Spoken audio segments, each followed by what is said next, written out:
How can we make the world better? By making ourselves better. The Dr. Joe Show explores how you can make positive personal change by using his groundbreaking and highly effective I Am approach to understand who we are and why we do what we do.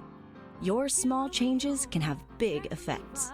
Join us now for the Dr. Joe Show with Mark Stiles of Stiles Law, Thomas McCoy, and your host, Dr. Joe Schrand. Welcome to the Dr. Joe Show.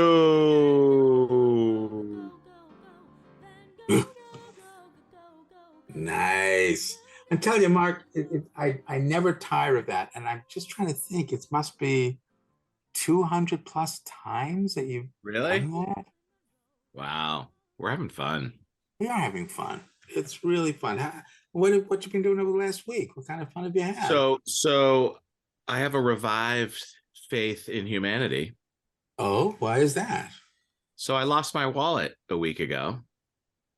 Yeah, but I was convinced I haven't actually lost it. That it's either in my car, or it's in the house, or something like that. So I've been monitoring all of my credit cards, and there was no activity. And then I received a phone call from the police department saying that someone had brought my wallet into the police department. Wow. Yeah, I thought that was great. That is so great. Yeah. Humanity's real. People can be very kind. Yeah, I love it. Love people. Yeah, that's a great reminder. It's so true. We all have a tendency to beat ourselves up, and we just can't make a game of it, because it's not a game. But speaking of games and gaming, I wonder whether you could introduce our guest for tonight, Tom. Absolutely, Dr. Joe. Joining us for the fourth time tonight, third time for a dedicated episode, we have not just Ratchet & Clank speedrunner, but also Opera Master, Twitch personality, YouTube personality, and Crash Bandicoot 4 Platinum Trophy holder, you crazy son of a bitch. Welcome back to the Dr. Joe Show, Zem. Woo! Hi, it's a pleasure to be here. Welcome back, Zem. So what's been going on? How have you been? It has, I believe we've been doing this consistently every 9 months since the first time we talked, right? So it seems that way. So in the last 9 months, I'll skip the minutia. I'll get to the juicy bits. Basically, I feel like what I've experienced is consistent with what a lot of people are going through over the last chunk of time, which is, I think I'm ready to be a human being again. I think, the COVID trauma has come and gone, and it's going to come back and linger around a little bit from time to time. But I have come to the realization that I'm tired of living the life that I'm currently living, and I'm taking a lot of steps to move towards the life I envision for myself. And a lot of that came off the back of a lot of self-reflection, a lot of analysis, looking at myself with a critical eye, and more than anything else, self-respect. I think that was a big one. That was learning that. Like, I think we all think we know how to self-respect, but there's the difference between, there's usually a bit of a disconnect there. It's like the bias of the people who think they're self-aware and the people who know they're self-aware, So I'm not saying I know I'm self-aware, but I certainly have a lot more respect for myself these days. I am planning on moving to Amsterdam very soon. So that's like the big leap that I want to take. And it's a crazy, semi-spontaneous decision. And it's forcing me to kind of grow into the shoes of somebody who would move to Amsterdam, for lack of a better way. I think that's the most succinct way I can even say it. And so, I'm changing career paths as well. Before I was dedicated entirely to Twitch. I mean, I was studying YouTube, but I hadn't really made a lot of moves just yet. But in the last 9 months, things have solidified a lot more. My team and I have a much better idea of what we're doing. We had our first video that hit over 1 million views. That was pretty amazing.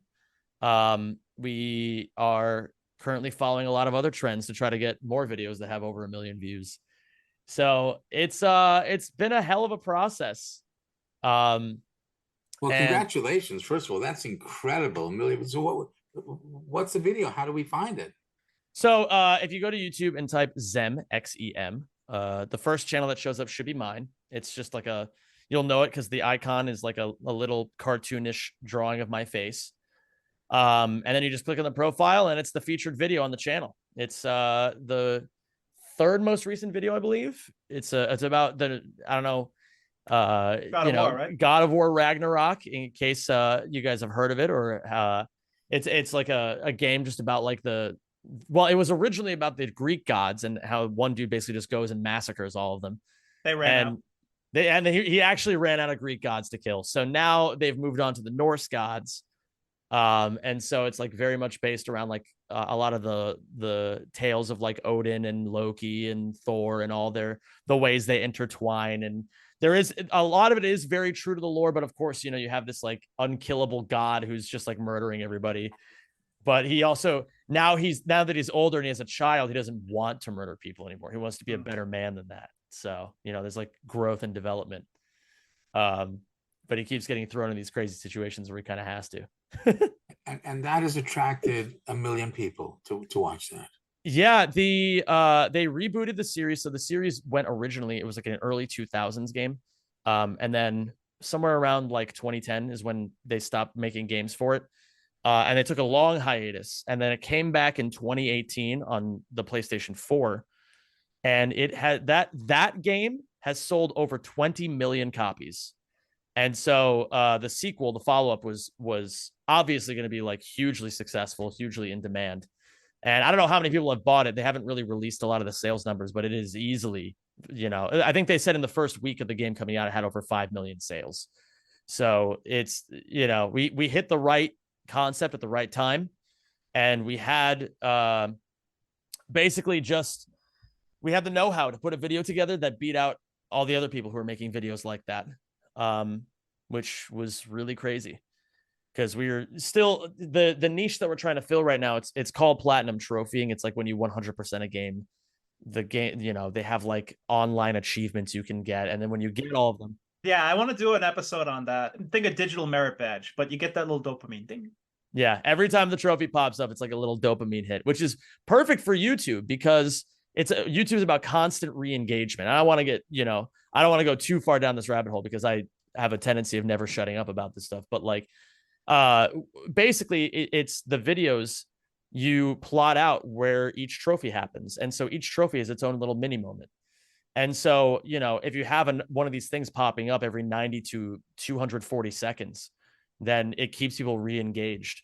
And so, there's high retention, high amounts of people coming to these sorts of videos. And we figure it's a really good transition out of what I had been doing with speedrunning because it allows me to diversify my portfolio more. I can play more games. And also, anytime a new game comes out, it's perfect because I can just immediately capitalize on the trend. I can just get the platinum trophy, put a video together, put it out, and then it usually does pretty freaking well. So, yeah. Could you just remind our listeners, they may not know what speedrunning is. Sure. So speedrunning is a niche subset of hardcore gaming where people take video games. They tend to be older video games, so they don't have to be. And they just try to beat them as fast as possible. So, for example, the most popular speedrunning game of all time is Super Mario 64 for the Nintendo 64. Came out in, I believe, 1997 and is still run by thousands of people. But you also have other games, like pretty much any game you can think of, there is somebody who has speedrun it. I guarantee it. Unless it's like brand spanking new or literally no one's heard of it. But aside from that, speedrunning is a very, I don't know, like it has a hardcore audience. That's what I would say. Very dedicated group of people who do it. Although it's not necessarily the most popular subgenre of gaming. Well, it can be hypnotic though. Like, yeah. So there are big events. So we've talked about GDQ, Games Done Quick, that has marathons throughout the year where they raise crap loads of money for cancer research mostly. And there'll be games like Pepsi Man. So Pepsi had released a game for the original PlayStation, I think like late 90s. And it has a cult following. And I think they get like the actors from the little cutscenes to come to the marathons every now and then. And it's funny, like each game has its own like culture around it. Yeah, that's definitely true. Yeah, there's as many different kinds of people who speedrun as there are different games to speedrun. And so in many ways on the outside, it looks like a random pointless hobby. Like a lot of people, and it's even in gaming, will be like, well, why would you do that? Like, doesn't that just ruin the game for you? But in reality, the thing that's cool about it is that it's helped me find connections with so many like-minded people that I would have never met otherwise. I mean, like, how the hell do I have friends, or how the hell am I going to get friends who live in Denmark or like Australia or, you know, anywhere in the world you can think of, unless I have like some sort of grounding thing to connect me to them. And so that's basically what I kind of enjoy about speedrunning these days. Back, you know, when I felt like I had more to prove to the world, I was definitely more of a cast iron tyrant, and I would try to get every world record I possibly could and make a point of just like stomping on other people's dreams. But now that I've, you know, matured a bit more, I see speedrunning more for what it is. And it's given me a really cool and interesting life. Not a very stable life, but it's given me a cool and interesting one. And right now the YouTube ventures that I'm trying to take are meant to fill the gaps of stable. Because, you know, with YouTube, especially, like, my channel right now has nearly 50,000 subscribers, which nothing to sneeze at. But like, once you start getting into the realm of like 100,000, 200,000, 300,000, that's passive income. Literally just like older videos that you've made just continue to somehow keep racking up ad revenue. And so like, this is basically the business decision. I believe I've talked with you before about how I wanted to sit down and seriously study this stuff and work on it. And now we are in the heavy production phase. I have to learn how to be a boss now. That's hard. I had no idea how hard it is to be my own boss until I truly started acting like my own boss. And so now, like, I manage a couple of editors and things like that as well. So, Sam, can I ask, how has the IM affected your decision making and how you're communicating with everybody? I would say in a lot of ways, it's reinforced a lot of things that I knew but didn't practice.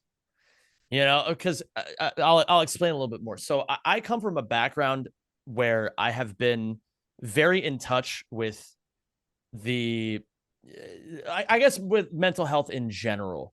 Never anything specific, but, you know, my mom was a therapist. You know, she raised me as a single parent, so I got to hear a lot about her life. I got to hear a lot about, you know, the ways that she she talks with people, a lot of the practices, a lot of things like that. I've had a lot of people in my life who are also mental health, like very conscious of that, you know, studying or practicing. And so for me, a lot of the thinking that I do is very self-reflective already. But it's always refreshing to see another perspective, because you always learn things that you never even thought of. And so for me, I was, you know, I'll give an example. So I just mentioned that I have to be my own boss now. And the challenges that come with being your own boss oftentimes really are communication. It's always communication. You know, something's not working right. Well, have we communicated what is going wrong, or do all parties understand why this certain thing is happening? And I found that I just wasn't good at it. Like, it was because I was trying to be everyone's friend, more so than, you know, being their boss. But then I was thinking, like, well, there has to be a way to wed the two. There has to be a way to demand the best out of people while also respecting them. Because I think that's where a lot of bosses go wrong. And I think one of the big things, I forget exactly where it is in the book, but I know it's like relatively early on. It was about like the connection. There was another word that was attached to it, but it was like how, like, basically you voice your own thoughts and concerns and things when you're trying to connect with others, and then you listen to theirs, process it, and then try to ask the right kinds of questions, and like more so just show that you are like you're just there, you're present with them, you're hearing them, you're listening to them. And I think that is like one of the missing elements of how to lead, because I think, like, basically the assessment that I had come to on my own, which is that, like, I have to lead with love first, But how do you do that? You know, like the next follow-up question is, how on God's green earth do you show that you love people? And oftentimes, like, especially in my craft, where it is like tight windows, tight timelines, you know, everything's got to get done. We have grand projects we're trying to do. A lot of it is leading with my best foot forward and following my own practices and principles. And so when I meet people at the level of, I am showing you these parts of myself that I hope are, you know, showing that you can do it too. But now let's talk about it and talk about where your reticence comes from, or like what sort of questions or hesitations you may have along the way, especially because a lot of but the people that I work with are on the younger side. My editors are, I believe, 19 and 20. I could be wrong about that. They're immensely talented. They're very, very good at what they do. But, you know, there's a lot of issues that come with being a 19 or 20-year-old. And so a lot of that is just like hearing them and breaking the habit. I think that some people, especially, you know, because I'm 30, I haven't been through everything, but I've been through a bit, you know. And so I just don't want to be that person who's ever like, oh, you know, don't worry, like it won't be as bad when you get older, or like, oh, you're just young, you know, like that's such a non way of communicating with people. And so I had to really think deeply about like who I was at that time, what headspace I was in, and how I best connect with people who are currently going through what they are going through. And that's basically the one of the biggest things that I took from it, was that like you have to lead both within and without. And it's really helped out a lot. You know, like I've built up the rapport with the people that I work with now, where I can say to them, I hear you, I understand you, and I know that the problems that you're dealing with are not what you want to be dealing with. Let's work now, and then when we take a break, we'll talk about it. You know, and it's like, I'll be with you, I'm here with you, and it's just like, you know, that's the kind of structural support system that we have to run, because we're just, you know, we're too small to be cold and inefficient. So it's acknowledging where the person is at, but saying, I'm not dismissing it, not ignoring it. But in order to really give it the attention it deserves, we need to do it a little later, because we got to get this done first, prioritize this, get it done, and then let's spend the time talking. You sound very conscious about not being above them. I don't think I am. I do think that in terms of leadership, you know, there is a responsibility of being the leader, but by creating the respect and value, you get the loyalty. Yeah. And then, and you know, my style has always been, I know you can do this. I cannot wait to see how you get there. It's going to be so much fun. And empowering someone to get there, you know, because I really do believe in people. I personally don't feel like there's anything special about being a chief medical officer of a company.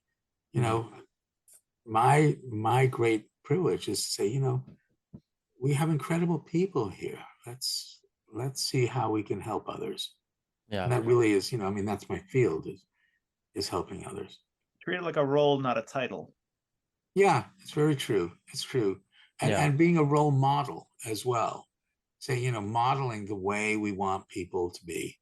You know, I will treat you with respect, and you will then hopefully want to do the same. But how many leaders are so opposite? You know, I'm going to tell you what to do, and then are astonished that the person right beneath you continues that to tell the person beneath them what to do, and then beneath them, and now you've got this whole string of people, none of whom feel particularly empowered to do anything. They're just being told what to do. Yeah. So, not my style at all.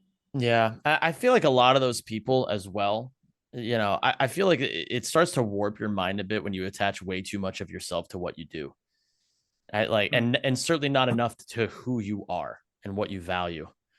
I think that's so important as well. Because I mean, in my own case, where it was like, you know, I can tell them what to do, and I can try to do it myself, but like, why? You know, I have to have that locked down, and then follow that up with the what of just like, all right, well, what next? You know, and balance. It's important. But you know, those leadership styles are still IMs.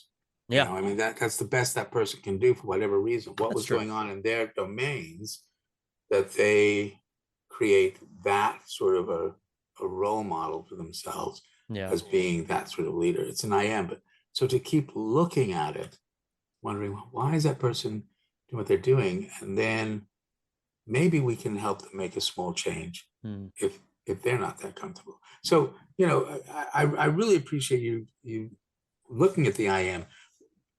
What have you taken away from it for yourself in terms of how you manage? I think so. These days, I try to, because with ADHD and with being a bit of a recluse, there's definitely the tendency to fall down thinking rabbit holes, and I think a lot of what I've learned from I am and what I've learned just from self-reflection is a lot of, believe it, because it is like there's so much to think about involving I am, but for me, I have to act first. I have to act first, and then I reflect afterwards. And by acting on whatever it is that I feel like, within reason, obviously, but like, for example, I was aware about 5 to 6 months ago that I just wasn't like, why am I having such a hard time keeping up my physical fitness? Why am I having such a hard time sticking to my gym regimen? I've told myself I would do this all COVID. And so, I do it for a couple of months and then I stop. And then I realized, oh my God, I'm not doing it for a good reason. I'm just picking the vanity reason of I want to look good, but that's not enough to drive somebody. You have to find a part of it that you love and that you respect, not just within the thing, but within yourself. And so I kind of messed around a little bit. I tried to pick up some physical activities, and I eventually landed on rock climbing. And the stereotype is that anybody who rock climbs can't go a conversation without talking about rock climbing. But I basically, now I'm 6 months into my rock climbing adventure, and it's made physical fitness so much easier because now I have the reflection to realize I needed that motivator. Now I go to the gym because I want to get stronger to climb harder routes. And I can relate to this. My daughter Sophie is so into rock climbing. Galen is really into it, and it's remarkable to watch it. I watched videos of her doing this stuff. It's like, how did you do that? And man, she's so fit now. It's incredible. Yeah. And it's such a metaphor as well, isn't it? For, trying to climb our own mountains. Yes. It honestly feels incredible every single time. I never get tired of it because every single new problem is its own challenge. And it's like sometimes just getting up to the top of that last rock, it somehow just rips you out of your own head. And you're just like, maybe my problems aren't that big of a deal after all. Like, maybe I can do this, but that's, it's so much of that is like, again, for me, it's all just habit building right now. Do the good things and think the good thoughts in the good way. Question why, like, now I'm at the point in my ADHD exploration where I can pinpoint the anxious thoughts coming in. And at first it was a why, like, why do I think the way that I think? And, you take that sense of self-reflection, you do, the questioning, the all of that. But then eventually with research into the book, into all these other things that I was doing to try to like learn new ways of thinking, it did become what, the what questions of like, okay, I'm feeling anxious, but what small step can I take right now to remove that anxious thought from my brain and replace it with a positive thought? And, and something that really helps is keeping them related, where it's like, you take the thing and you just spin it. You just take it and flip it right on its head. And it's like, oh, well, I don't want to do this thing. It's because I care about it. Like, I don't want to risk messing it up. So what do I do next to put myself just walk the path, Tell us about the venture into YouTube and how it works. And you got 1 million videos. I mean, 1 million views on one video. You've got almost 50,000 subscribers. What does that mean for you? So basically, YouTube it's honestly, I didn't know what to expect going into it. I've been, thoughtlessly creating videos on my various gaming achievements since, 2009, maybe even earlier than that, like 2007, 2008. But I never really had any sense of focus or direction, never took it super seriously until November 2021, where I said, I don't want to do this live streaming thing forever. I would rather start walking the path of something more stable, more secure, and more creative. Honestly, you can get much more creative with YouTube than you can with a live stream. And so basically, for about a month, I sat down and I did a ton of research, a lot of like baseline language, like things like learning the lingo, learning how, like what sort of stuff people care about. Found some editors, and I've been working my channel upwards ever since. So I started I want to say that it's kind of snowballed a little bit. I started making videos last year around this time, April of last year, I think is when we released our first like really well edited video to an audience of about 22,000 people. And it did okay. It actually did it pretty decently. And then we just kept getting better at it. We kept getting more efficient at what we wanted to make. And we basically ended the year at 30,000 subs. We didn't really make all too many waves. And then in the last like couple of months, I've managed to get to swing another 15,000 subscribers. So the snowball is starting. I have to make sure I keep striking while this iron is hot. With YouTube, the thing that's so cool about it is that there is an audience for everything. Now, obviously, not all audiences are created equal, but I remember I read a book called The YouTube Formula by a man named Daryl Eves, not to promote other people on here, but it was a very eye-opening book for me. There's so many books out there that like can help with this, but this one in particular really struck a chord with me. It was so Daryl Eves, he's been a consultant for all the biggest YouTubers out there. Mr. Beast, everybody knows who Mr. Beast is at this point. And if you don't, somebody knows who he is. And Mark Rober, a guy who's very science orientated. There's like a lot of other people who make YouTube videos for kids, 6 to 8 year olds. Like they're like basically like the Power Rangers of today. He's worked with everybody, and he also made an incredibly famous advertisement for the Squatty Potty, I believe it's called, where like a unicorn like poops ice cream. It's a very weird, but it was like the most viral ad of all time when it came out. It got like 15 million hits, like basically overnight. And so this dude has done this sort of stuff for a long time. And he talked about how the biggest thing you can do when you're growing a channel is to find your audience as specifically as possible. Figure out exactly who you're trying to talk to. Figure out not just what they want to watch, but who they are as people. And the more specific you can get, the better. So, you want to think about like, what kind of other videos do they watch? Where do they live? How old are they? What kind of stuff do they buy online? Like, how do they live their day-to-day lives? And the more you can hypothesize on this stuff, and the more accurate you can get with this, the better you are at creating videos specifically for that person. Avatars. That's exactly the term. It's an avatar. And when you basically he gives a lot of strategies on how to figure this kind of stuff out. A lot of it tends to just be on forum pages like Reddit, or like if you can do some online digging and try to see like more and more about these kinds of people, how they speak, what lingos, what's the word, like the shibboleths of the craft. And you make it for them, and then you create and you create and you create. And there's a lot of analysis that one can do. There's a lot of ways to look at that data and figure out spots that do work, spots that don't work, how to re-engage people.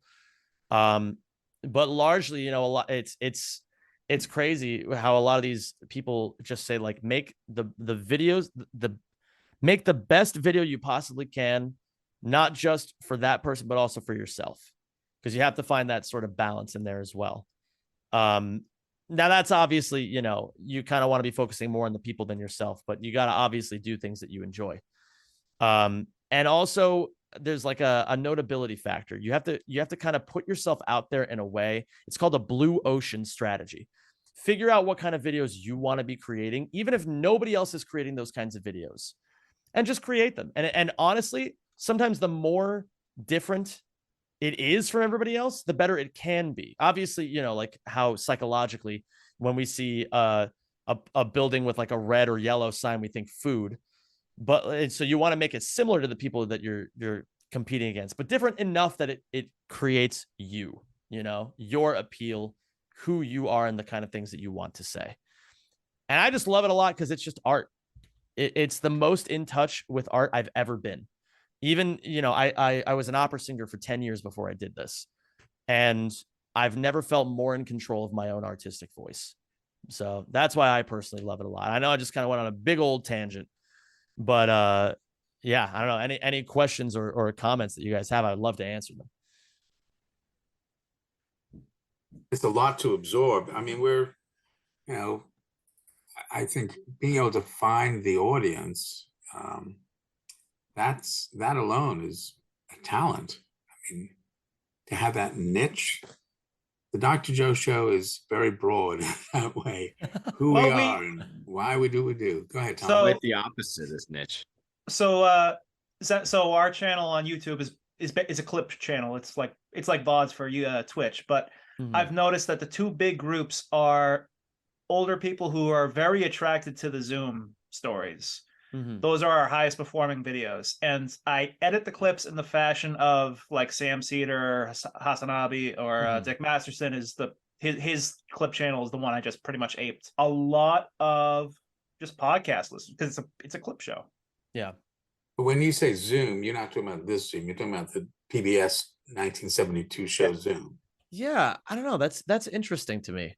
Because like there's gotta, I guess, so a lot of what I think about now as a YouTuber is like not just the kind of stuff that I want to make, but how is it related to current trends?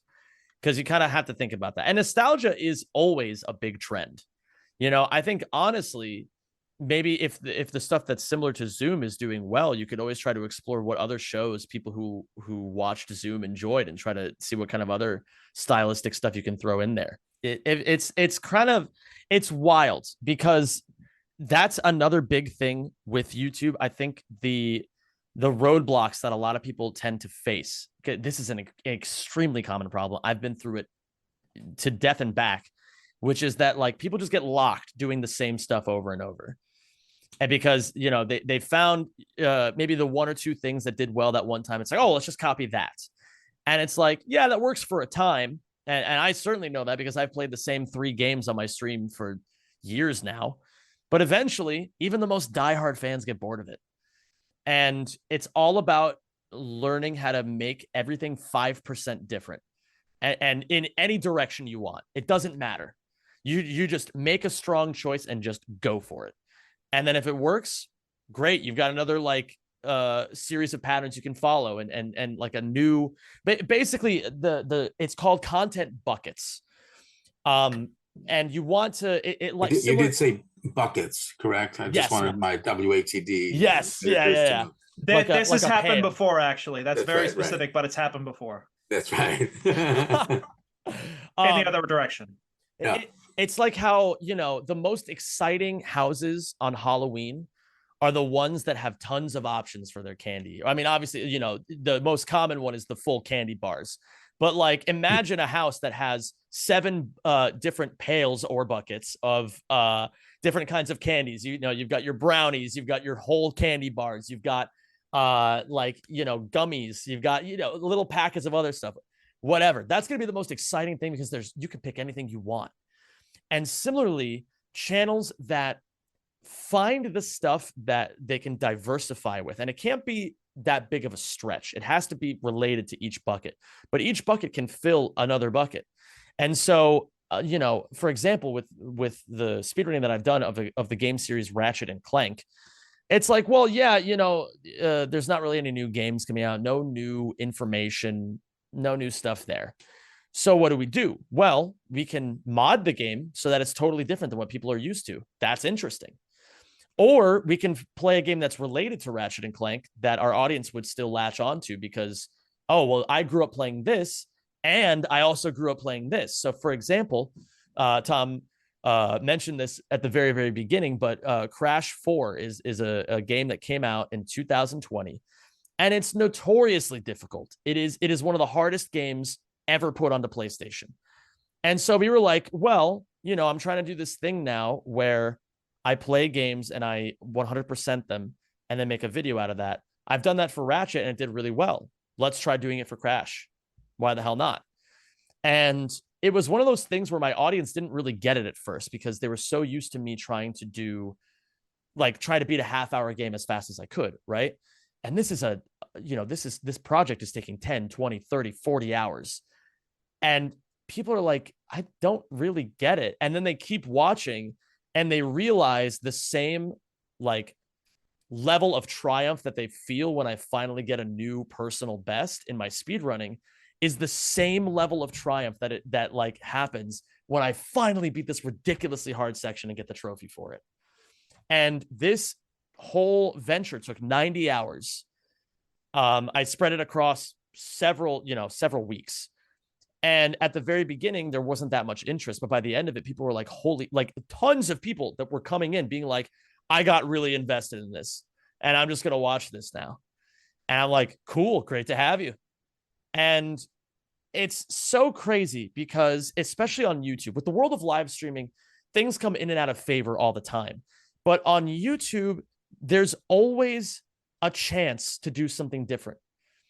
There's no such thing as a channel being stuck or like being punished by YouTube and being forced to be at the number that they are currently at. Rather, it should be treated, and again, we're talking about like flipping information onto the proper way of thinking, or at least a more conducively healthy way of thinking. And, you know, rather than think, wow, I'm being punished by this YouTube algorithm that I can't see or understand, instead, what I had to start learning how to think is what I'm currently doing isn't good enough. And I have to find a way to make it 5% better. And how do I do that now? And then it becomes a motivator rather than something that depresses you. You know, before we get to talking about some of the stuff we spoke offline, you know, those YouTube videos where you get drawn in to the story and then they just don't get to the end of it. You know, they keep doing this and this, and you're going, I suddenly realize, oh my gosh, I've just been drawn into this. And sometimes just don't wait to see the end. That's a really interesting play on psychology, isn't that? Oh, yeah. Where we get sort of seduced in to the story that never ends. And that's something, like, the more I study it, the more I realize YouTube is psychology. It's all about learning how to hit the most like primal senses that we have. You know, the best stories are always the ones that challenge our sense of comfort, and they draw us in and they make us want to figure out what the hell is going to happen. Like, for example, Mr. Beast, one of the YouTuber I mentioned before, one of his most popular videos is that he buried himself alive for 50 hours. That's pretty freaking cool. And it taps into so much of our primal, like, I don't want to be buried alive, but I want to see this guy get buried, you know? So as a psychiatrist, I want to advise people, do not bury yourself alive for 50 hours. It's like when I ask, so how are you doing? And they say, I'm hanging in there. I say, never say that to a psychiatrist. So Tom, offline, we were talking a little bit about music. What was the question that you had? Well, yeah. How much of a role is music going to play, do you think, in your career moving forward? Because, you know, that's not something you just drop completely, yeah? Well, I'll tell you, I think I have to answer your question, I have to get there. And if you don't mind me waxing a tail for a couple seconds here. Well, not more than a couple seconds, but basically when I left music, it was right when the pandemic had first began. I was finishing up my graduate degree in opera. I was putting together my recital, all of my opera scenes that I wanted to do for the end of the semester. It was I had great plans and I had big aspirations. And then even with audition season coming in and things like that, everything just got canceled straight up. And it gave me the time to reflect. And I basically realized that I just did not enjoy the path of music I was walking down. It felt like and this is again, this is probably going to shine through in what I was just talking about with YouTube, but I felt like I was a part of a musical museum where rather than creating art, I'm just doing the same freaking thing that's already been done 800 times. You could replace me with any other baritone and you get the exact same thing. I mean, I'm not saying that I felt I was better at performing than a lot of these other baritones I was seeing. So in a way I'm exaggerating, but basically I kind of realized I was just like, I don't know, like, is this really the life that I want to live? I'm not even sure if I like the system that I'm a part of, because there's a lot of greed and corruption and nepotism and really horrible things that happen at the top levels in the world of opera, as I'm sure happen in most industries. But regardless, my relationship with music became very strained because I had made the decision to leave professional singing, but I wasn't at peace with my decision. And I had to, over the last few years, figure that out, I guess. And I'm still working through it, but for a long time I ran from it and I just didn't use my voice or my musicianship skills at all. And because I felt like a part of me felt that if I started giving it my all again, I would have to admit that I didn't give it my all before. Mm. And I think I had to come to the realization over time that, like, what does that even mean? That's a meaningless sentence. Like, of course I gave it my all. I gave it the best I could, the best I knew how to do. And was it perfect? Arguably no, but it was right for me at the time.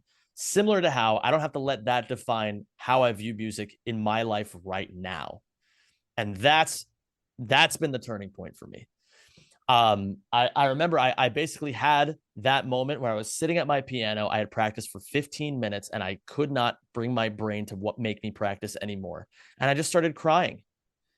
And I was like, why can't I do this? Why have I never been able to just sit down and focus on my music for as long as I want to? And then I realized it came with all these conflicted feelings. And so now, again, I'm acting first and thinking and reflecting and doing all of that when I can, usually when I meditate at nights or whenever I can find some time when I'm like riding my electric scooter and just thinking about life. But now my relationship with it is a lot healthier.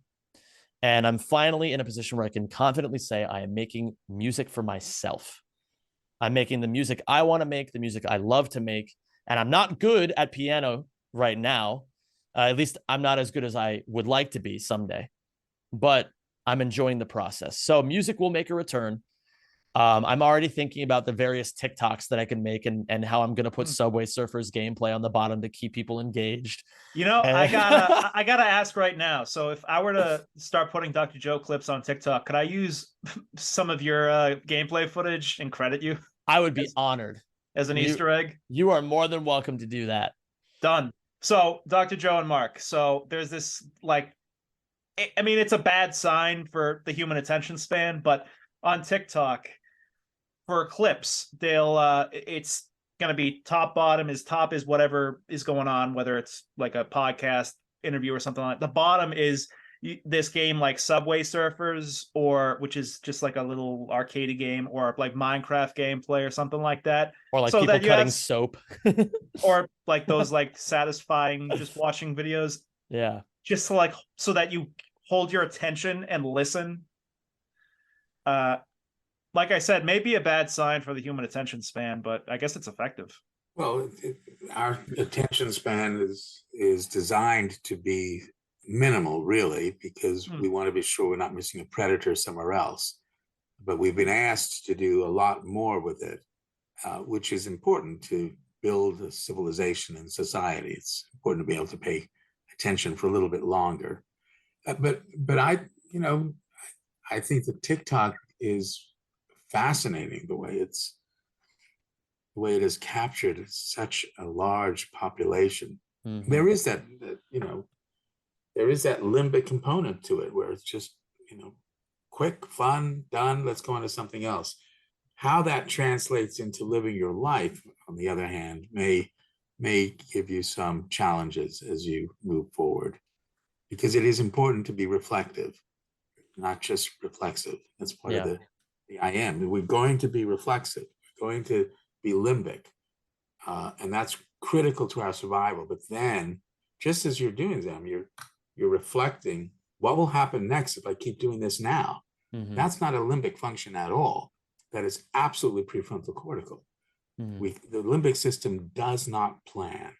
It has to harness the prefrontal cortex in order to make a plan. Mhm. So it's all brain, how we use it, and it's all an I am, right? Not just an individual, but a system has an I am. Yeah. The world of opera has an I am. The world of YouTube has an I am.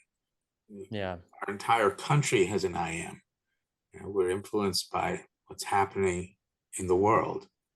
But how we respond is going to be really critical for our survival as a species, not just as an individual. And that's really part of what we're trying to do with the I am, is saying we're all in this together. We're one group that's called humanity. We don't need to keep dividing ourselves. But we're almost coming down to the last few minutes. So Zam, remember the I am has two main truths. Because the four domains interact, a small change in any of the domains can have a big effect. Mhm. So given what we're talking about tonight, what small change can you recommend to our listeners? It's very easy to say, very difficult to practice for a lot of people. But I would honestly say sleep as healthily as possible.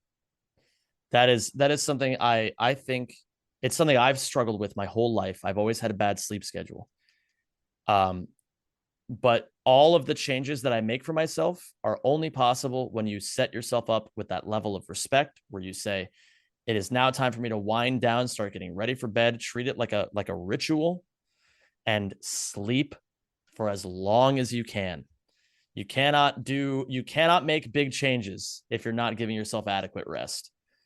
And I know that a lot of people, I'm not sure of the people who watch this show, but I know there are a lot of people out there who don't get as much sleep as they need to. And that was, I remember I believe it was a TED talk about sleep, and it changed my entire perspective. And that has laid the foundation for all of the reflection and the self-respect that I've been able to give myself. Because now, it's like sometimes I'll oversleep, sometimes I won't sleep enough, but if I keep myself consistent, I know that every day I can wake up and give it my all. It's true. Our brains and bodies are absolutely designed to have that sleep component. Difficult for some people because they get afraid that they're going to be eaten by a predator if they're asleep, but we are not going to be eaten by saber-toothed tigers. With that in mind, the second truth of the I am, you control no one, you influence everyone. You get to choose the kind of influence you want to be, because everyone is interested in what you think about them, which has an effect on their biological domain, because it feels different when you feel respected or disrespected. So Zam, what kind of influence do you want to be? I want to be somebody.